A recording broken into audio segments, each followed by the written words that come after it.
Okay, hey, train your plants every day. Jordan Scoville coming at you from the S.T.E.M lab. Now, from this morning's video, I feel like I was pretty much right on point. I think there was, maybe not obviously to some, but there, there was a few things that I didn't miss, but I probably went a little fast through. I think more, if anything, I was focusing more on motivation than really anything about some of my personal motivations, some of my why factors that go into why I look at everything like a S.T.E.M lab. Everything's a chance to time system, to safety system, to reference those skills later if I ever want to take them things out and better myself into other avenues. Now, in case anybody does watch, I got a long time. I'm probably going to wind up sticking it out here for a while, unless the world blows up otherwise and goes critical mass for some reason that I'm not really going to be predicting about right at the moment. Knock on wood.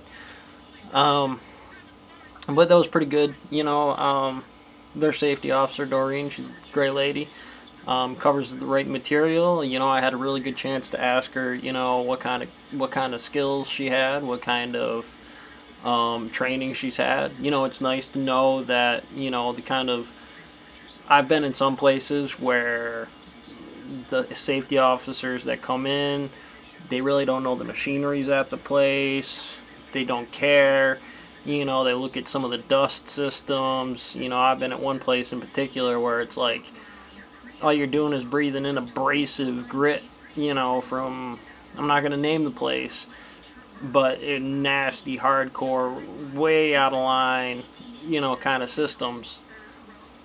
But it's nice, that she's actually, really trained on the system. Her level of training is way up there in the standard.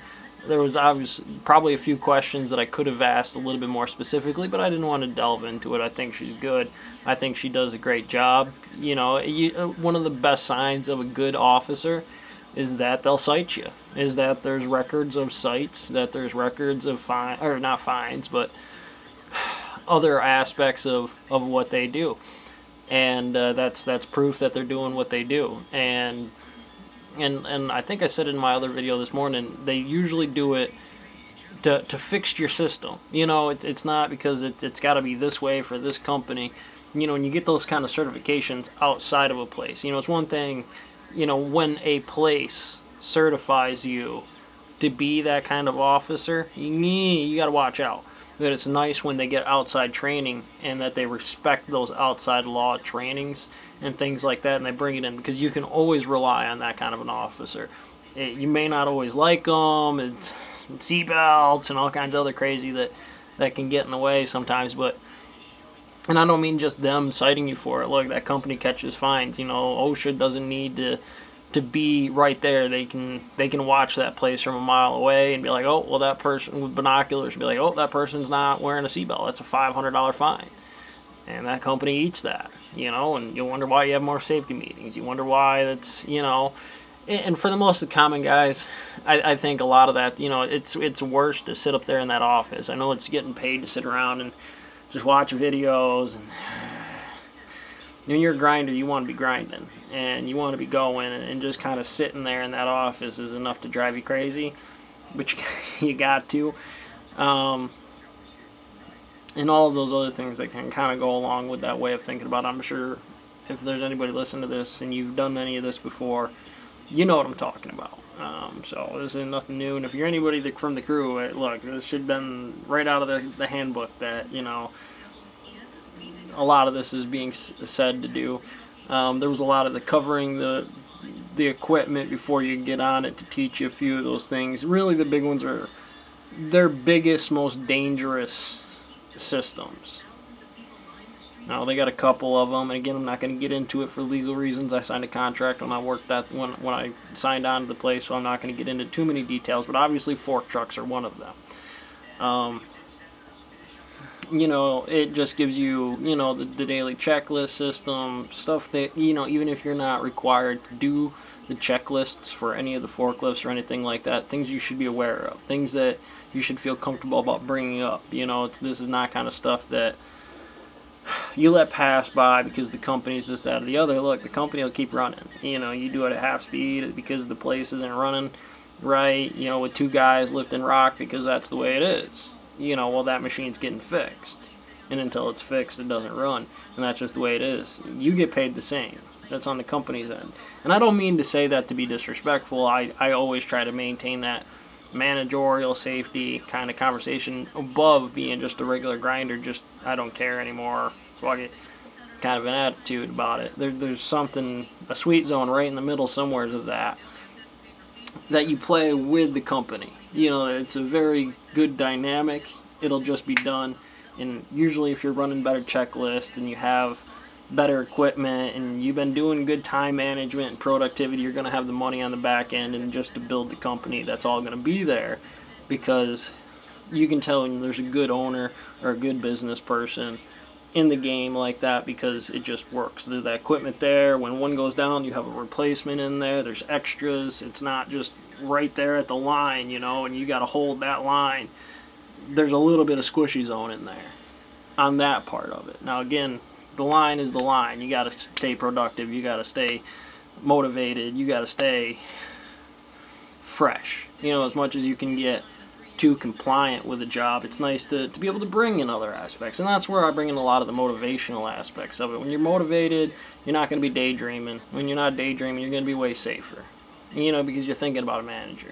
I'm going to get that one day, and if I stop thinking about that, that calculation could turn into, ooh, butterfly, but it also can be like, oh, dang, that rock right there, it's looking at me like, I'm going to trip you, I'm going to hurt you, and you're not going to like me.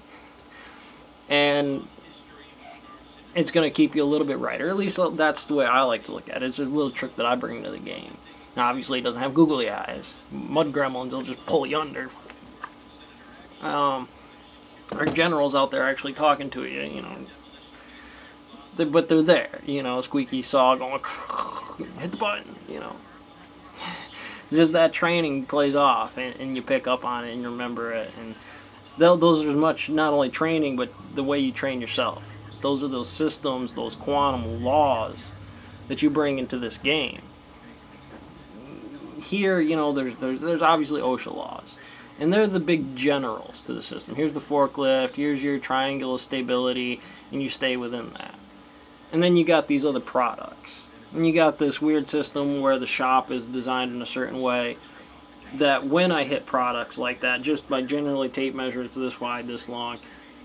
I mean, there's no way I can get the forks all the way through it or whatever, but there's a system about why I pop it and make sure it's stable. There's a way I move it to get it to where I need it to be before I go anywhere with it.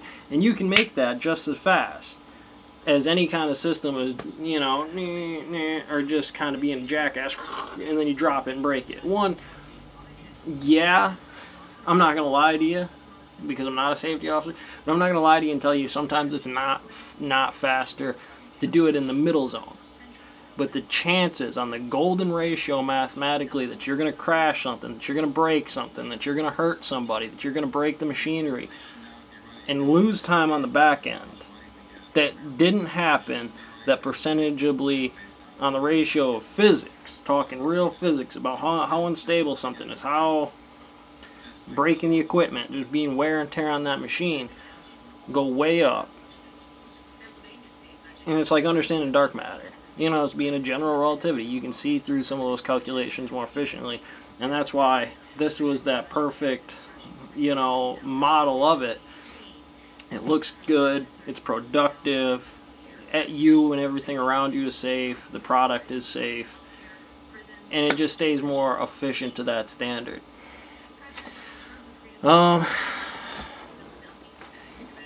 If this was ever your first safety meeting, even if they don't require you to take notes, take some notes. Very important. It looks great, just if anything. I had an extra piece of paper in here, and I managed to take a few notes, maybe, I don't know, a couple. But mine were more importantly, not that I got really in detail. Obviously, one of the biggest ones are the hazards and your GS or GHS sheets, MSDS, material safety data sheets, your safety data sheets, your personal protection gear, personal protection equipment, and there's a lot of subcategories under the idea that's. I might get into it one day about the standard with. Let me tell you, what she does up there and what she's already done is an incredible challenge. You're talking from magic markers and whiteout, things that you would never expect. But if you had to work with that 26 hours, or 8 hours a day, and you're just whiting out stuff all day, eventually there's an exposure rating that chemistry and physics and all that, and biometrics and bodies, and it's like even doctors, they know it takes 10 years to make a proper diagnosis of an average of people that do this. Well, you're looking at that average from people get hurt, and that's how we make those numbers. And it's a fucked up system, but it's the only really way to do it, unless you take that product that's a great product that works and only somebody's supposed to do this with it, whiteout or a magic marker, and do it. But now you're talking about acid for batteries and forklifts. Obviously, there's some safety gear and some real things that, when you see this, it's going to key you. Oh, safety mask, I got to have it for this, and it's not a joke. Me personally, I think that stuff should be done already. I mean, it's already out there on the internet somewhere. Why isn't OSHA, not Doreen, not there? After that point's done, all she should have to do is look at that website, click, click, click, click, click. These are everything, and it'd be a faster way to do it. But we'll get to that one day with the IMA program that I've been working up, and the vote.com, and some other things that I've been doing, which are a totally different category. We're not going to get into right in the moment. Um, just psychologically, it looks good. It might make some conflict with other people in the room if they're not doing it, but think about yourself. Be the lion in that room and do it properly. You don't need to be the absolute strong force in there, but have some pride in yourself, and that's what I'll tell you. Some other ones in here.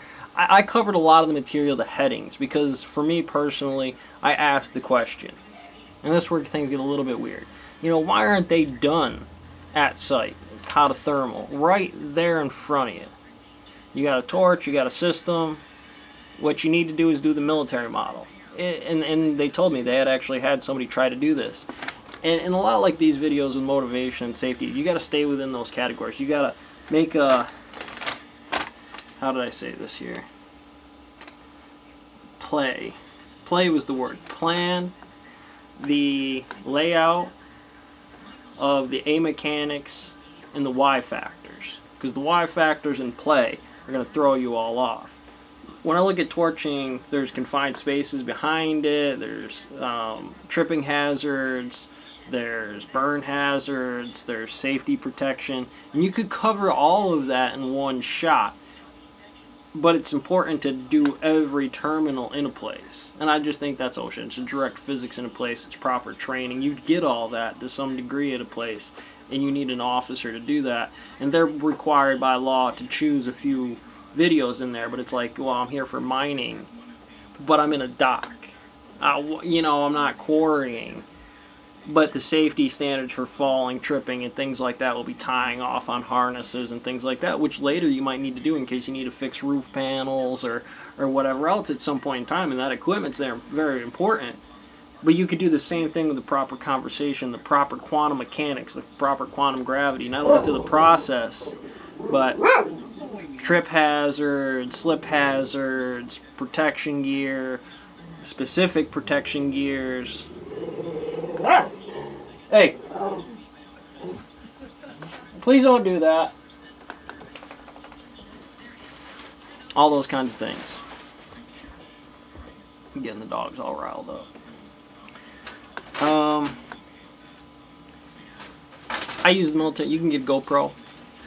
One person doing it and a manager and a safety officer to actually give out those layouts. If one person is doing it, you got to be very skilled with vlogging, the mechanics, and what you're trying to explain. Because you can just give a good tutorial. This is how it's done. And then with the proper editing and system, you got to get all that right. And there's no reason that can be doubled down into marketing and other reasons as well. But that's what I'm talking about right there on the site, direct physics class and things like that. And they did cover a big one on silicosis and other things like that, which is huge. You got to pay attention to that stuff. So sorry, I got to cut you short, but catch you on the next one.